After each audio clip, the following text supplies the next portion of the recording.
Hey there, my friends. My name is Antoinette Chanel. If you are meeting me for the very first time, welcome to my channel. I am an author, publisher, and ghostwriter, and my small business, Feathered Press Indie Publisher, works with all sorts of indie authors in taking their ideas and concepts and turning them into a finished product. In addition, I'm also sharing videos on my YouTube channel now, so you will see some interviews with some of the authors that I have worked with, as well as some commentary videos from me because I feel like weighing in on certain issues that are happening right now and sort of creating content around that goes beyond just a comment that I leave under someone else's social media post or someone else's video. So thank you so much for being here.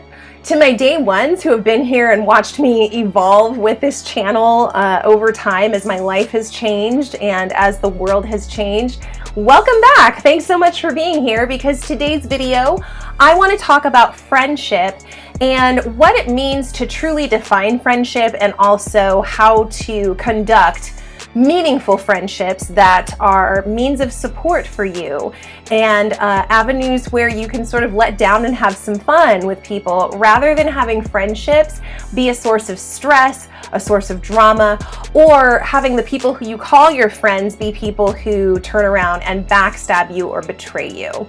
And the second part that I was just talking about there with people who you call your friends then turning around and backstabbing or betraying you is something that actually inspired this video. So I'm sure that all over YouTube as well as in the news, you've probably heard the story of a sweet woman named Shanquella Robinson. Now, I didn't know her. She wasn't my personal friend. I'm not friends with the family, but the story of what happened with Shanquella and seeing how that sort of came to light and seeing how people have been acting in the wake of her death, it just really set off a lot of alarm bells for me that I don't know if young people understand how important it is to recognize who your friends are and who your friends aren't. It's a good idea to make sure that you're keeping company around people who you can be safe around, and in Shanquella's case, as well as so many other stories that I see out here of just people going off and leaving their friend, getting upset and then abandoning that person in a strange place. I'm just so appalled. And so I wanted to weigh in a little bit here, and hopefully this is information that can be used to enrich somebody else's experience, because I know that there's a lot of young people out here who are unfortunately being misled when it comes to how a lot of these things work, especially when it comes to relationships, both romantic relationships as well as friendships. So I'm going to break this down into 5 main parts as far as my advice, my commentary, insights that I can provide to you for friendship and establishing friendships that are worth it and having friendships that you can rely on. Because if you do establish good friendships in your life, so you meet people and you're able to maintain a friendship with them over a long duration of time, and for the most part, everything seems really nice. You know, there's equity in the relationship.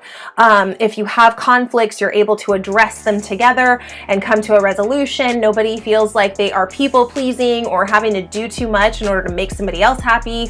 In those types of relationships, you can find that your mental health will also improve because you have yet another person and another source of encouragement and support in your life when things get really tough. Also, having good friends, in my opinion, is a really nice way to sort of safeguard yourself against some of the people and the forces that are out here that mean you absolute harm, that mean you absolutely no good whatsoever. People who are out here trying to scam, trying to steal, trying to deceive.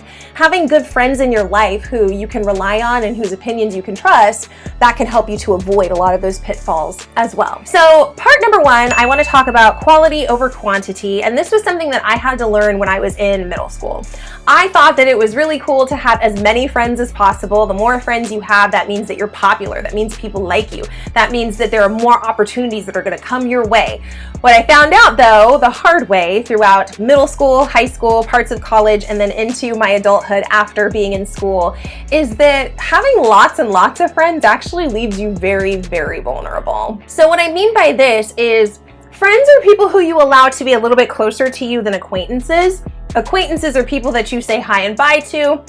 You might stop and have a little bit of small talk with them, maybe when you're at work, or if this is somebody who lives in your neighborhood, in your apartment complex, wherever. You might have a quick conversation with them and just be friendly and pleasant, but not necessarily friends. Friends, on the other hand, are people who you let be a little closer to you. You let them into your inner circle, if you will, or at least one layer of that inner circle you let those people into. So these are people who know some things about you. They know how your life operates. They know what your goals are. They know what you're about. And when you have lots of people in your life who know about you and know about certain details, I'm not saying that these are deep, dark secrets necessarily, but just people who know about your goals and what your plans are and the things that you want to do. You open yourself up to more opportunity for someone to have jealous feelings and see the moves that you're making or hear about the goals that you have and decide that, those are things that I want, and so I'm gonna go for them and make sure that I get them first before he or she does. They might be people who decide that they want to sabotage those plans because they're jealous, and so they don't want to see you achieve something that they haven't achieved or that they think is not possible.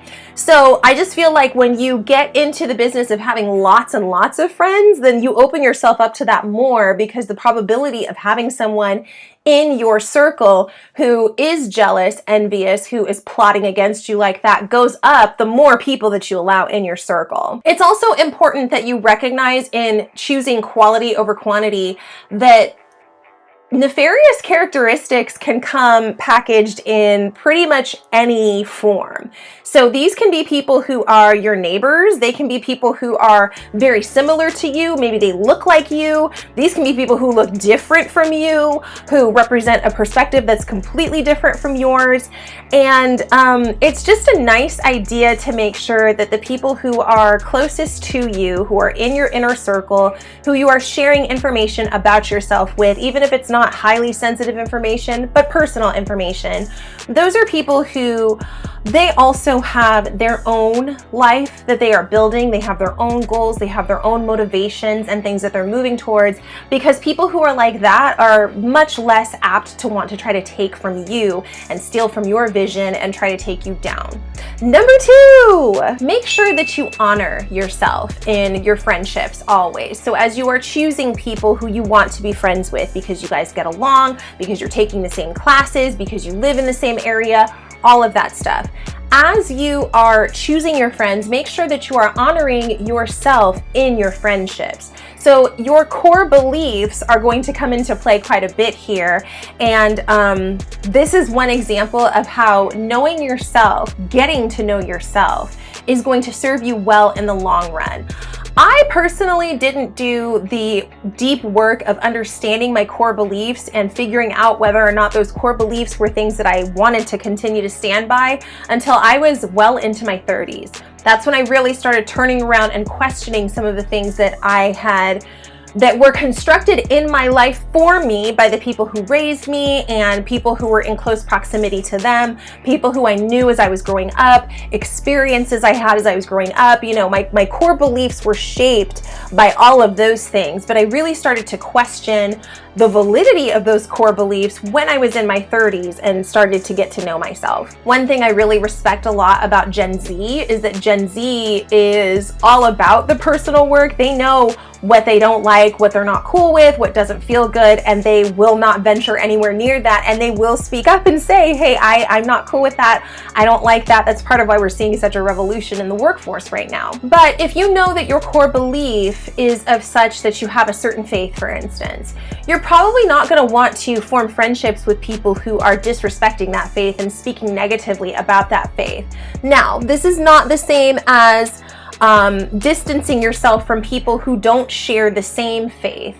And I'm going to talk about that a little bit later down in this video, but you don't have to choose friends who are exactly like you. In fact, there is benefit to choosing friends who are different from you and who can open up your perspective, but I'll talk about that a little bit more later. But if you know that you're somebody who values punctuality, you value that, you know, when someone says that they're going to do something, they actually do it. You value that, you know, when I share personal information with you, or information that I'd like you to keep in confidence, that you are going to keep that in confidence and not betray me by going around blabbing that to your other friends. Make sure that you are honoring yourself in your friendship, so that when you see those red flags pop up where it's like, okay, now I've heard that this person was talking badly about me, this person seems to have something negative to say anytime I start talking about self-improvement and the things that I want to do for myself.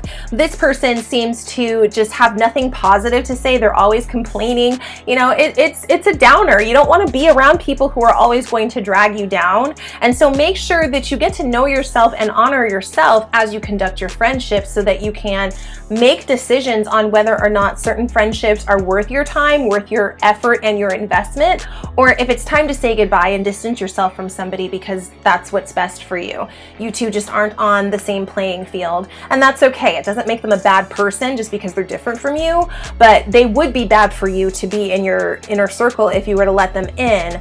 And letting people into your inner circle who don't respect you, who don't align with the core beliefs that you have, is a betrayal of yourself. And so I'm telling you with this second step, don't do that. Make sure that you honor yourself. Number 3, know and recognize when it's time to make a change. This often happens with friendships that we form when we're young. Maybe we meet somebody in school, or they grew up on the same street as us in the same neighborhood, and so we just know these people for a really long time.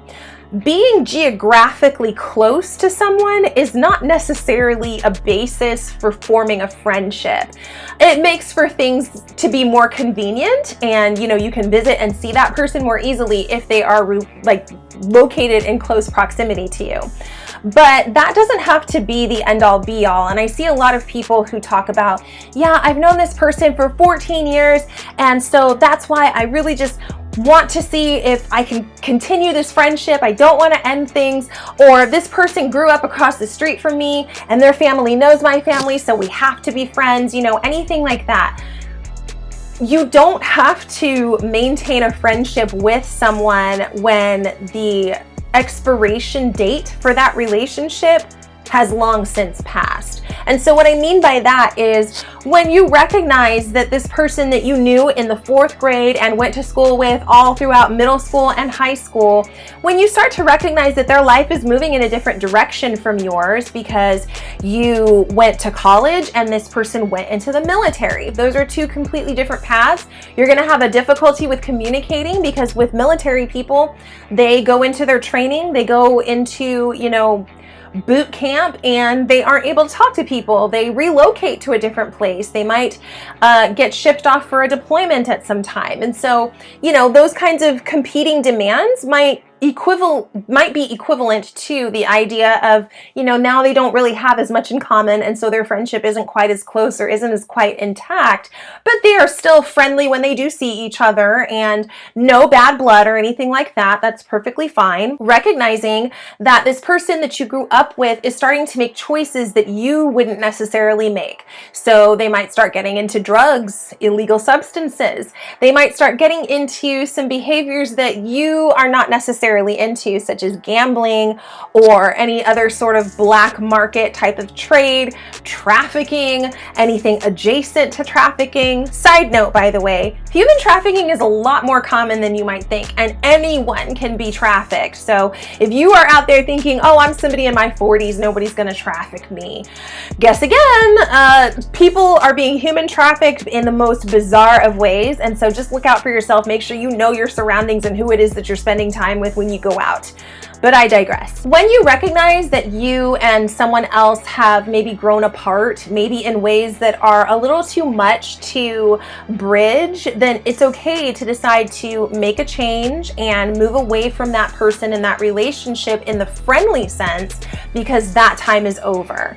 And I know that I see this a lot with young women who start making different choices for how they want to create their futures. So there's some women out here who they develop develop their talents, they start working at a young age, and they boost themselves up with that, and they're entrepreneurs by the time they get to their mid-20s, running their own business, either doing brows or doing eyelashes. Maybe they own a boutique, maybe they do online orders, consulting services, anything, whatever the case may be.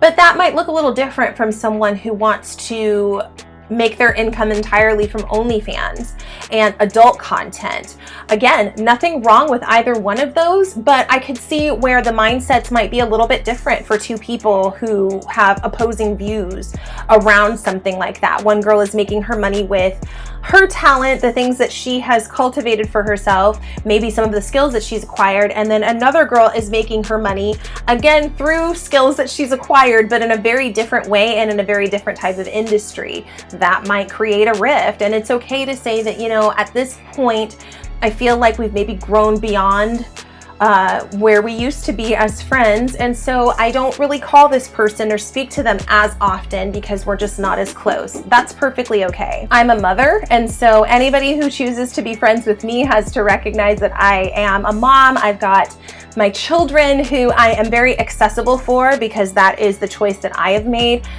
Me and their father, my husband, have decided that that's how we want to raise our children. So there's always somebody who's around for them. Even though they go to school, they are pretty independent on their own, but I am around for my kids. Anybody who has a problem with that, probably not a great person for me to choose as a friend because my kids are such a huge priority to me and such a large part of my life. It's okay for friendships to evolve. In fact, I don't think we talk about that enough, that it's okay that you were friends when you were kids, or you were friends that when you were in your 20s, but now that you're in your 30s and 40s, you're not really close anymore because you have different lifestyles. That's perfectly okay, and it doesn't make anybody the villain. Number 4 is my favorite quote by Confucius that says, if you are the smartest person in the room, then you are in the wrong room. And so I mentioned this a little earlier in the video about how it's okay to choose friends who are different from you. In fact, I'm a really big fan of seeking out friendships with people who make you think, with people who challenge your perspective and who really make you question what you thought you knew. Not necessarily people who are spouting off all kinds of random off-the-wall type of mentality and mindset. So, I mean, I'm not saying that you have to like go out and make friends with a bunch of flat earthers or anything like that. I'm not saying you have to go jump straight into QAnon or anything like that. Not that extreme. But, you know, make friends with people who are from different parts of the world if you get a chance to. Here in the United States, we have so many different ethnic groups, so many nationalities that are represented in our population. We have different religions. There are Muslim people here, Christians, of course, Jewish people as well. And people have all different stories for how they got here to this country. I love hearing about what experiences people have had living in other places. One of the people who I have learned the most from was a coworker that I had. She's a little older than me. I think she might be in her 50s, but she's from Russia. And she immigrated to the United States when she was a teen, I believe. It's amazing how much being friends with her has taught me about just work ethic and about motivation and about productivity and about how you're never too old to hustle, because she really taught me that in my friendship with her. And I love that I left myself open to having a friendship with her. When I first met her, I thought that she was very short. I thought her communication was kind of abrupt and rude. I was taking offense to certain things that she would say until I really got to know her and learned that, no, I don't believe she's trying to be offensive. I think that she just has a different communication style because she comes from a different part of the world that communicates differently. Once I got past that, our friendship flourished and I was able to learn a lot and get a lot of valuable inspiration that I needed at that point in my career. So that's just one example that I can point to you of what it means to make sure that you are not the smartest person in the room or the most capable person in the room. You should be surrounding yourself with people who you can learn from. Yes, friendships are for the good times. You know, you can celebrate together, you can party together, you can vacation together, you can go have fun together. Absolutely. But that's not all that life is. Life isn't just in the club. Life is also paying bills. Life is also romantic relationships and their ups and downs. Life is economy. Life is world geopolitics. Life is so many different things that are beyond just the celebration times, and you want to make sure that the friends that you are choosing to surround yourself with are people who you don't mind being near in those different types of scenarios. So we can celebrate together, we can party and have a good time. We can also have serious discussions about what we're feeling in response to some of the events that are happening in our world. I grew up at a time when school shootings were very rare. The Columbine shooting was brand spanking new. The entire world was appalled. How could this have happened at a high school? These young people, how could this have happened? Now things have changed quite a bit. Unfortunately, school shootings are becoming way more frequent here in the United States, and just mass shootings in general. People going to public places and shooting using firearms are becoming much more common in our world. And so a lot of the conversations that I have with my friends who I knew when we were in high school circles around this idea that, you know, things are changing and our kids are going to have a very different experience at school from what we had. And do we really like that? And what are the options that we have for avoiding some of these things? Because it's not ideal, basically. And I like that I have friends that I can make those kinds of observations with. I also like that I have friends who will challenge me and say, you know, you say so many negative things about this political opinion or this specific politician, but did you know that this person also was involved in this?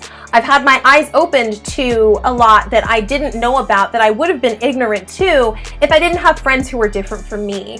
And I think that if you're somebody who only wants to have friends who are just like you, that is a weakness. That's a problem. Your ability to navigate our world is going to be limited severely because the only perspective that you know, if you're surrounding yourself with only people who are just like you, and that's the only perspective that you know, then that means that you're going to respond with resistance and negativity when you're met with things that are different from you.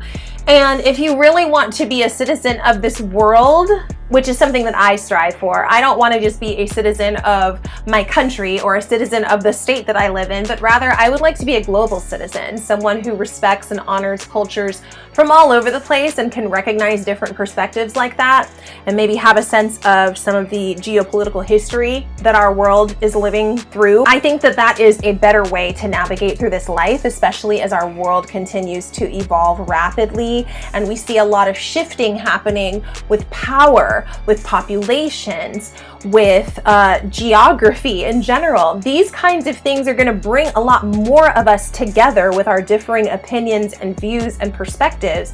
And if you only know how to rest on what is the general consensus among you and your friends in an echo chamber, then I'm afraid you make yourself very ignorant in scenarios like that. And I know that's not something that I personally would want for myself. Last but certainly not least, part number 5, maintain integrity in your relationships. And this actually applies to all of your relationships, not just your friendships, not just romantic relationships, and definitely not just family, but all of your relationships should have a level of integrity that you bring to them all the time. Now, what does that mean? Be honest.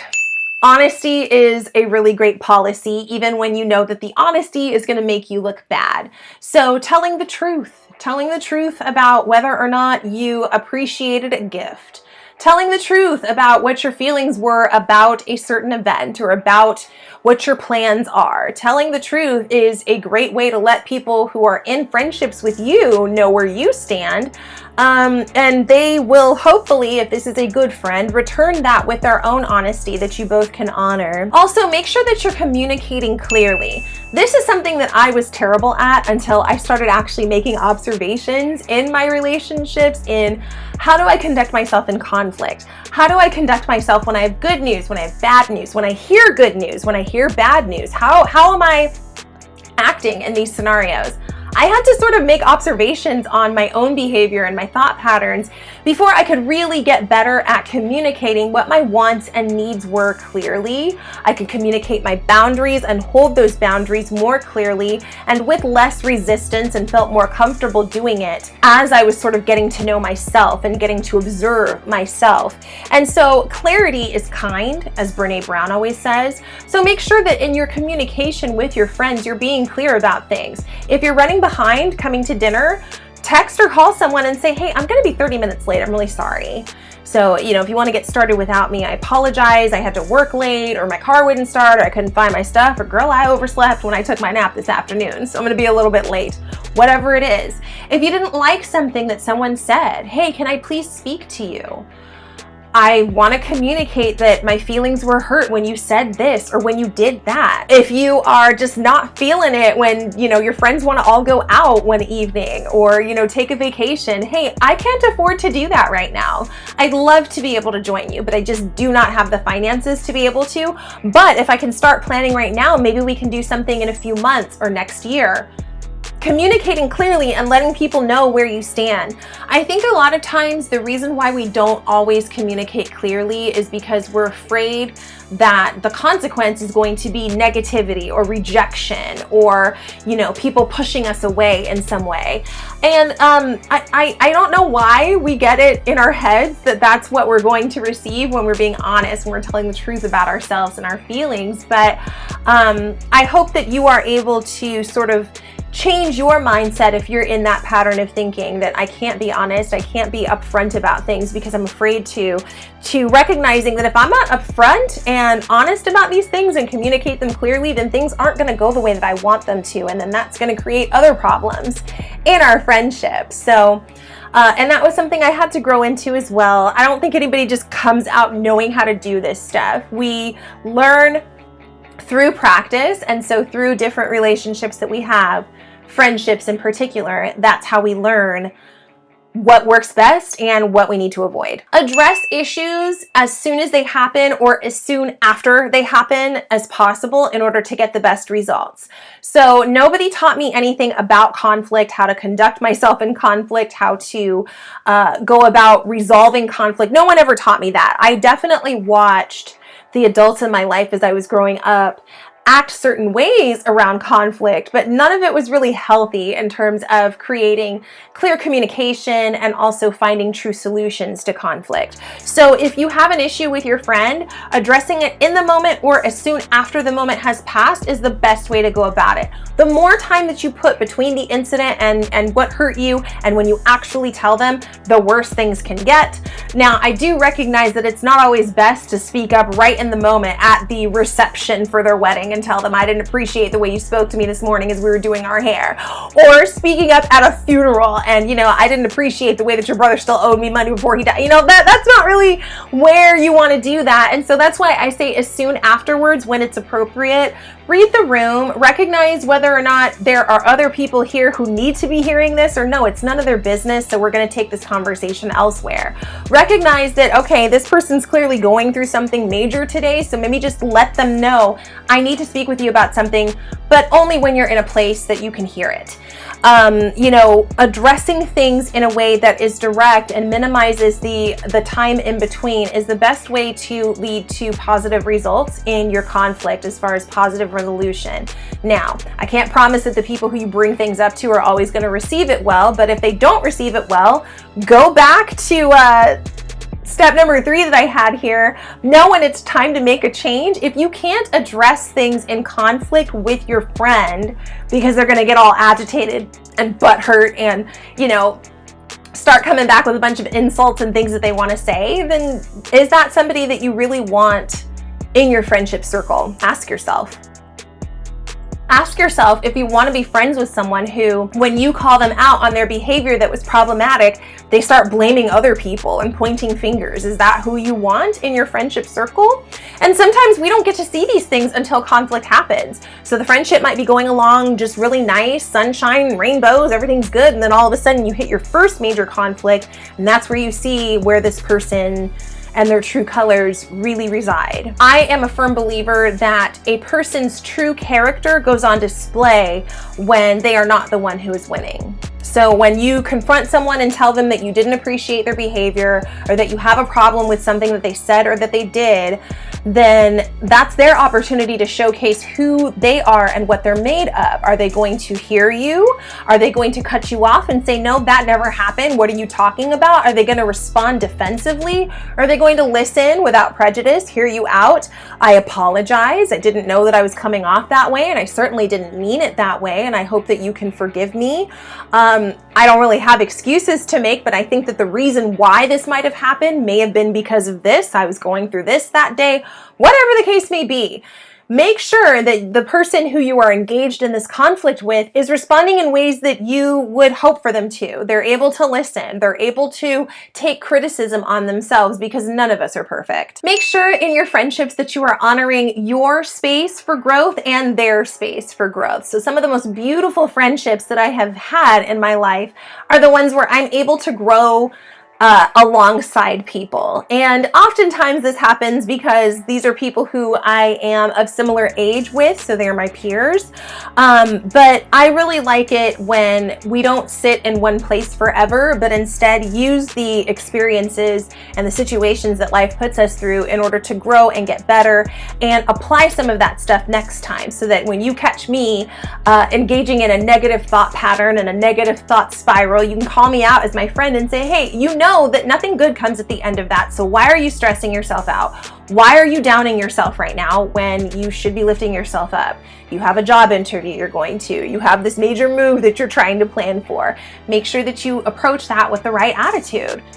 I love it when my friends call me out for stuff like that and say, hey, I think that you are choosing a path that is making you act small, or that's making you act very lack-minded, rather than having an abundant mindset. Those kinds of things. Having friends who can recognize and call that out, because we've grown through that sort of thing together, and they can be reminders to me. I really appreciate that, and I think that others probably do too. That's all I've got. Those are my 5 different steps to creating lasting friendships and maintaining them. Friendships that are equitable, friendships that are going to bring nourishment to your life, rather than taking the best friendships are the ones that are equitable, where you can have fun, you can have conversations with people, and also this person is not looking to backstab you, or we went to a foreign country and you just turned around and left me, because you have identified that these are people who have integrity.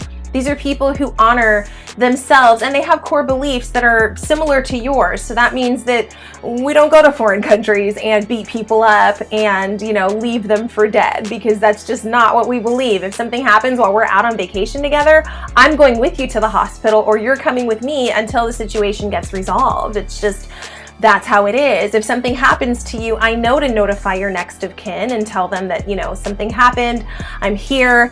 How soon can you get here, and help them out with that, because it's not nice to just drop and disappear in situations like that. When someone comes to you and they need a listening ear, opening yourself up and making the time. Maybe you can't in that moment, but schedule something with them when you are able to listen to them and give them your undivided attention. And also friendships that celebrate some of the ways that you are different, but you can still come together and have closeness and share a bond, despite the fact that you have different religions, or the color of your skin is different from theirs, or they grew up in a place that is different from where you grew up. All of that.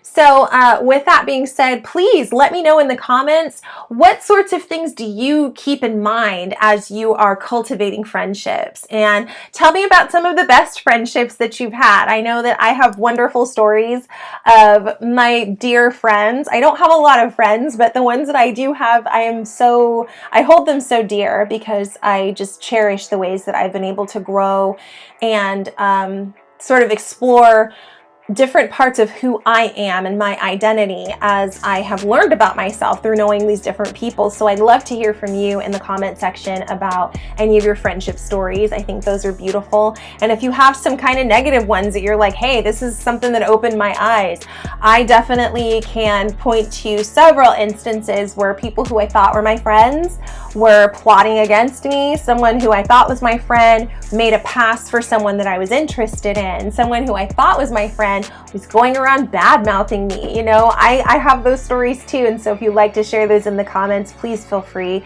Thank you so much for joining me on my channel, and I will catch you in the next video. Bye-bye.